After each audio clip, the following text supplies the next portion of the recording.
कि आप सभी जानते हैं 2.0 लॉकडाउन चल रहा है, सभी कोचिंग इंस्टीट्यूट्स बंद हैं एंड आई होप दैट आप सभी हेल्दी होंगे और safe at home.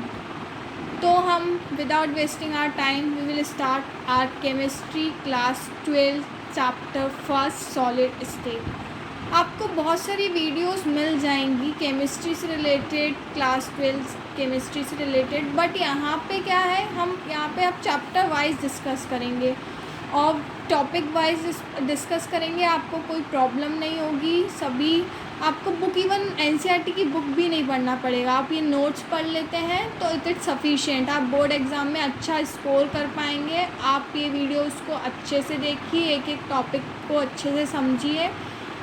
So without wasting time हम अपना स्टार्ट करते हैं chapter first which is solid state. It is physical chemistry chapter.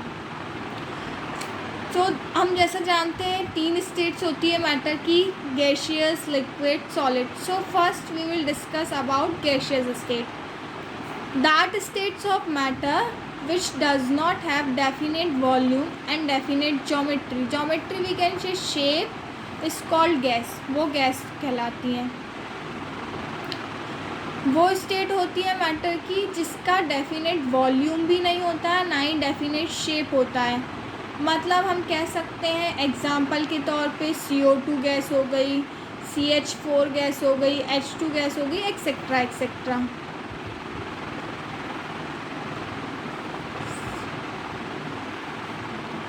CH4 gas, H2 gas, etcetera. Gases have very weak intermolecular of attraction. हम जानते हैं कि gases में क्या होता है, बहुत weak intermolecular force of attraction होता है, क्योंकि उनके बीच में इंटरमोलिकुलर डिस्टेंस ज़्यादा होती है। गैसेस आर हाईली कंप्रेसिबल होती है नेचर में एंड हैव नो सरफेस, और उनका कोई सरफेस नहीं होता है जैसा कि हम जानते हैं। सो इट्स बेटर कि आप सभी मेरे साथ साथ नोट्स बनाते जाएं, जिससे आपको प्रॉब्लम नहीं होगी बाद में पढ़ने में। So gases have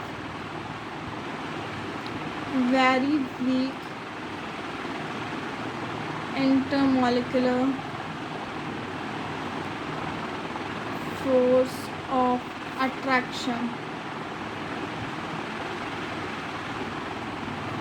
because intermolecular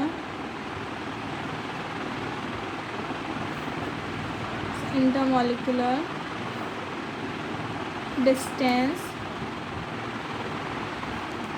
is more.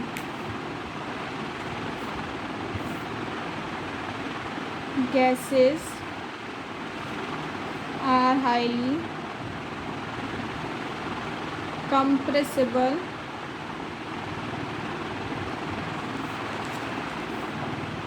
in nature and have no surface.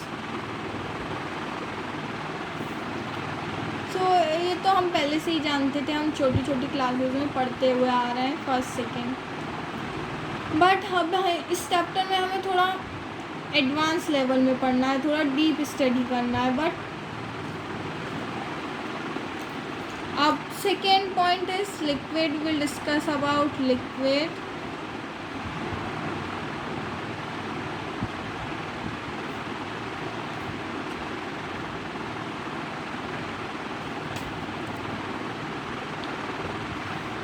Liquid आप सभी जानते होंगे वो स्टेट कहलाती है मैटर की which have different volume, definite volume होता है बट इनडेफिनेट शेप। वॉल्यूम तो डेफिनेट होता है बट शेप डेफिनेट नहीं होता, हम उसी को लिक्विड बोलते हैं। और लिक्विड में इसके साथ साथ कुछ स्पेशल प्रॉपर्टीज़ भी होती हैं, जैसे कि सरफेस टेंशन होता है, विस्कोसिटी होती है and its tendency to flow, और उसके पास फ्लो करने की टेंडेंसी होती है, जैसा कि हम सब जानते हैं। So that state of matter which have definite volume, but indefinite shape is called liquid. Liquid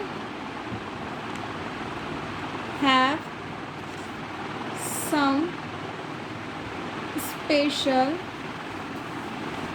properties like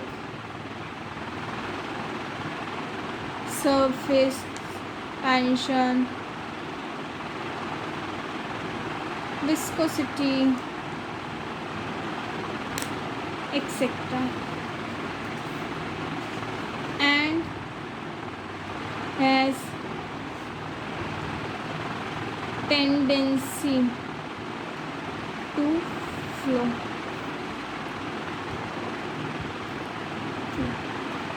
For example, we can write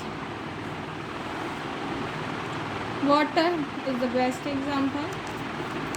Now we will discuss our third state of matter, that is, as usual, solid state. This is the main state in this chapter. Now we have to discuss about this only. हमें solid state के ही बारे में discuss करना है इस chapter में. तो आपको डेफिनेशन पता होनी चाहिए सॉलिड की, इनमें से आप सभी जानते भी होंगे. सो वो स्टेट होती है मैटर की जिसमें वॉल्यूम, ज्योमेट्री, मॉलिक्यूल का दोनों ही डेफिनेट हो. That state of matter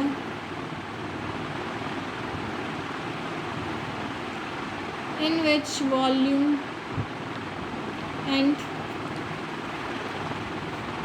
geometry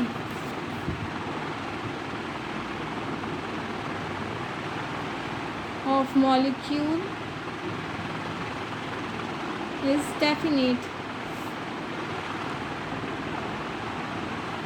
हम उसे सॉलिड बोलते हैं.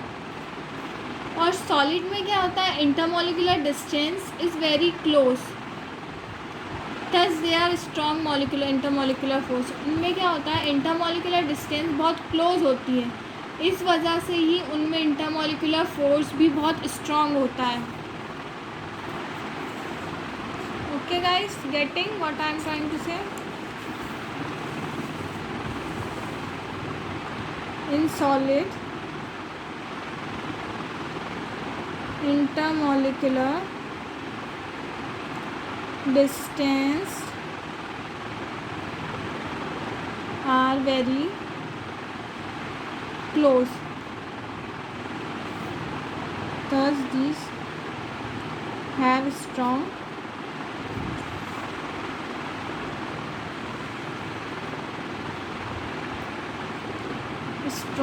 intermolecular force.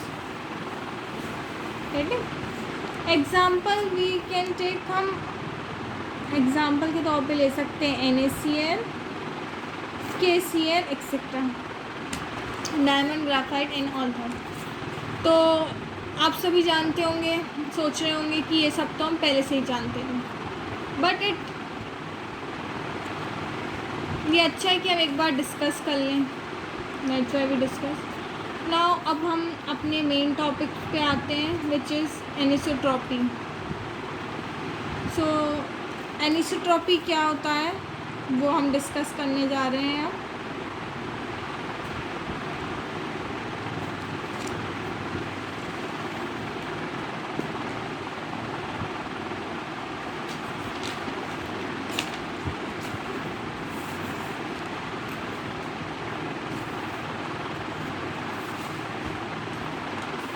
Anisotropy, our topic is anisotropy. So anisotropy क्या होता है, the word itself denoting that property of solid, वो प्रॉपर्टी होती है सॉलिड की जब हम डायरेक्शन चेंज करते हैं सॉलिड का तो प्रॉपर्टी भी चेंज हो जाए, ऐसी प्रॉपर्टी को हम एनिसोट्रॉपी बोलते हैं. और ऐसे सॉलिड्स जो इस प्रॉपर्टी को एग्जिबिट करते हैं वो एनिसोट्रॉपिक प्रॉपर्टी एग्जिबिट करने वाले सॉलिड को हम एनिसोट्रॉपिक बोलते हैं। और जो कॉज होता है एनिसोट्रॉपिक की वजह से क्या होता है, रेगुलर ऑर्डर अरेंजमेंट हो जाता है, कॉन्स्टिट्यूएंट एटम्स का जो होता है ना रेगुलर ऑर्डर में अरेंजमेंट होता है।